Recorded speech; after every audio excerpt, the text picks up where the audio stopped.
Yüce dağ başında yanar bir ışık,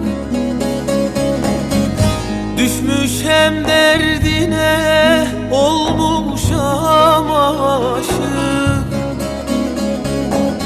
Al buğday benizlim zülfün dolaşık, kalemim dividim yazarım. Öyle bir güzelin derdi var bende, var bende, var bende. İşte ben gidiyorum, yar hemen ağlar, dön ağlar, yar ağlar. İşte ben gidiyorum, sen hemen ağla, dön ağla, yar ağla.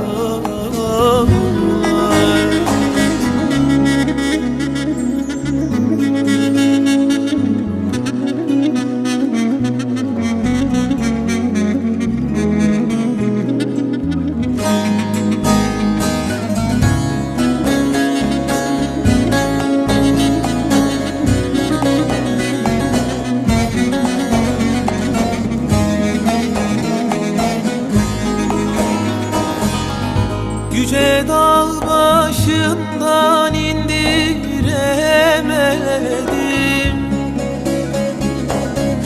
yönün yönüme döndüremedim.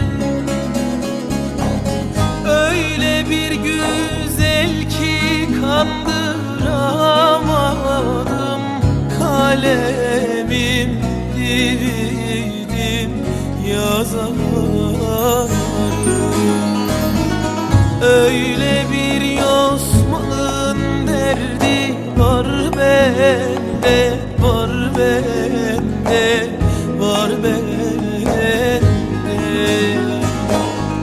İşte ben gidiyorum, yar hemen ağlar, dön ağlar, yar ağlar.